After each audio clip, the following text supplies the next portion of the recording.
पूरी ढंग से नौजवानों को रोजगार देगी और इसमें कहीं से भी भ्रष्टाचार और कहीं से किसी भाई भतीजावाद की संलिप्तता नहीं रहेगी। ऐसी हम लोग की योजना है। धरातल पे काम हुए हैं, डेवलपमेंट के काम हुए हैं, तमाम मेडिकल कॉलेज हो, शिक्षा के भी गंभीर है कि जो बोइंग विमान है, उस बोइंग विमान को ही इसमें से अब व्यवसाय में से हटाने का काम किया जा रहा है। बात आती है तो भारत का हर नौजवान सीना तान के खड़ा होता है कि पहले मेरे सीने पे गोली लगे तब जाके किसी और के। नमस्कार दोस्तों, आप सभी का एक बार फिर से स्वागत है आपके अपने चैनल मऊ दस्तक में। आज हमारी मौजूदगी है श्री राम ITI में और ये दरगाह में स्थित है। और हम आपको बता दें, भाजपा द्वारा आज विकसित भारत सभा का आयोजन यहाँ पे किया गया था। और देख रहे हैं हमारे साथ वरिष्ठ भाजपा कार्यकर्ता यहाँ मौजूद हैं और इसी के साथ यहाँ हमारे साथ मौजूद है से पूर्व विधायक उमेश चंद पांडे जी। इनसे हम बात करेंगे और इस सभा में क्या क्या चर्चाएं हुई, क्या क्या मुद्दे हैं, उसके बारे में हम जाएंगे। सबसे पहले तो आपका बहुत स्वागत सर हमारे चैनल पे। धन्यवाद। क्या देख रहे हैं सर, जो विकसित भारत सभा आज भाजपा कर रही है, क्या भारत विकसित हुआ है कि अभी भी विकासशील है सर? देखिए, हमारे यशस्वी प्रधानमंत्री जी के 11 साल बेमिसाल। आप 2014 के पहले वाला भारत देखिए, आज 2014 से आज 2025 तक जो 11 साल में भारतीय जनता पार्टी शीर्ष नेतृत्व ने काम किया है वो बेमिसाल है, काबिले तारीफ है। जन जन तक योजनाओं का लाभ पहुंचने का काम किया भारतीय जनता पार्टी की सरकार के द्वारा पहुंचाया गया है। पहले योजनाएं आती थी, रास्ते में ही बढ़ जाती थी, लेकिन आज धरातल पे आई, धरातल पे काम हुए हैं, डेवलपमेंट के काम हुए हैं। तमाम मेडिकल कॉलेज हो, शिक्षा के क्षेत्र में, स्वास्थ्य के क्षेत्र में। आप प्राइमरी विद्यालयों में जाके देखिए कैसे पहले थे, आज कैसे हैं। हर तरह से स्वच्छ भारत का निर्माण हुआ है। स्वच्छता के प्रति लोगों में जन जागरण का माहौल पैदा किया है भारतीय जनता पार्टी ने। जिस तरीके से इंफ्रास्ट्रक्चर होना चाहिए था 2014 के पहले नहीं हुआ, लेकिन आज चारों तरफ विकास की योजनाएं चल रही हैं, धरातल पे दिखाई दे रही हैं। इसी को लेकर के 11 साल में हमारे देश के यशस्वी प्रधानमंत्री ने कौन से ऐसे काम किए, प्रदेश की सरकार ने, हमारे आदरणीय योगी आदित्यनाथ जी महाराज जी के द्वारा कितने विकास कार्य किए गए, उस सारी योजनाओं के बारे में जानकारी देने का काम किया गया। इसी के तहत यह बैठक बुलाई गई थी। अभी देखा जा रहा है सर, भारत में पहली बार ऐसा हुआ है कि ऑपरेशन सिंदूर के तहत पहली बार विपक्ष भी पक्ष के साथ था सर। ये अच्छी बात है।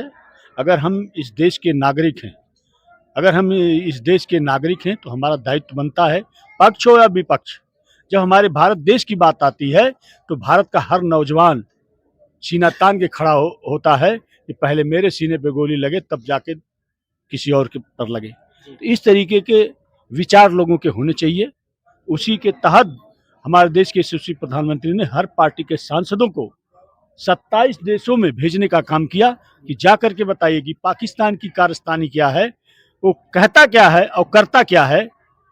बेबस लाचार जो घूमने गए हैं पहलगांव में, आपने देखा 26 लोगों को जात पूछ करके, उनको कलमा न पढ़ने आया तो उनके ऊपर, निहत्थे लोगों के ऊपर हमला किया गया, 26 लोगों की जानें ली गई।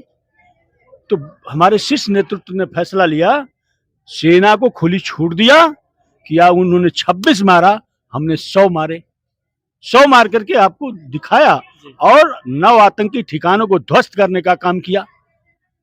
आप 11 एयरबेस को ध्वस्त करने का काम किया। आज हमारे यहाँ ब्रह्मोस बन रही है, उत्तर प्रदेश के अंदर बन रही है, खुशी की बात है।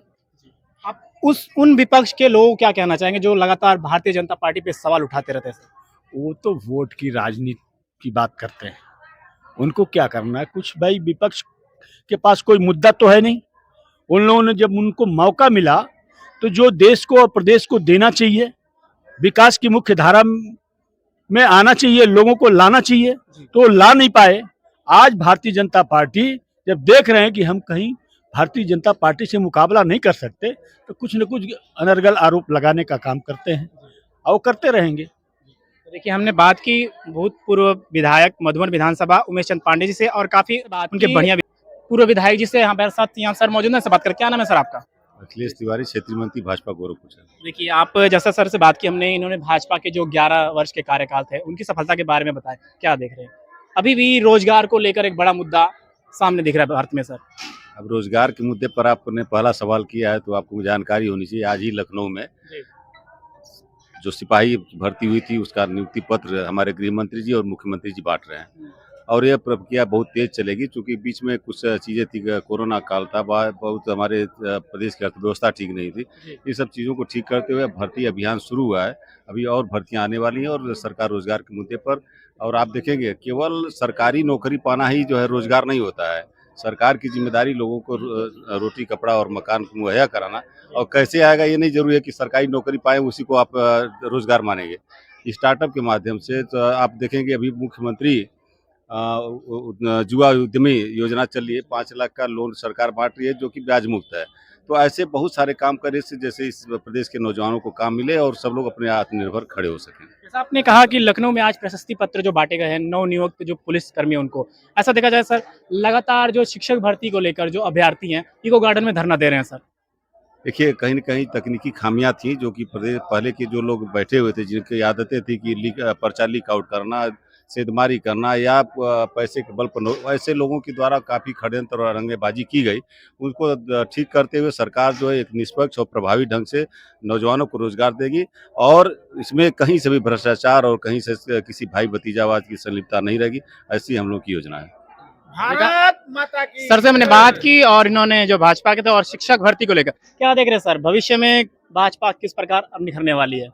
भाजपा तो निखर ही रही है। आप 11 साल से देख रहे हैं कि भाजपा का कोई विकल्प नहीं है। आज सबसे बड़ी, दुनिया की सबसे बड़ी सदस्यता वाली पार्टी है, जिसने चीन की कम्युनिस्ट पार्टी को भी पीछे छोड़ा है। अगर भाजपा में लोगों की आस्था और विश्वास नहीं होता तो इतनी बड़ी सदस्यता वाली पार्टी न होती, और भाजपा बिखर रही है, भाजपा निखर रही है। अभी जो अहमदाबाद में प्लेन क्रैश हुआ है, क्या अपनी संवेदना किस प्रकार उन मृतकों को देना चाहेंगे आप? ये हम लोगों ने अभी कार्यक्रम में भी अपनी संवेदना व्यक्त किया है और भारतीय जनता पार्टी मृतकों के परिवार वालों के साथ है। और आप देख रहे होंगे तो हालांकि मुआवजा से उसकी तुलना नहीं की जा सकती, भारी मुआवजा देने का काम किया जा रहा है और सरकार कितनी गंभीर है कि जो बोइंग विमान है उस बोइंग विमान को ही इसमें से अब व्यवसाय में से हटाने का काम किया जा रहा है और सरकार गंभीर है कि आगे आने वाले समय में कोई अनहोनी ना हो, कोई दुर्घटना ना हो।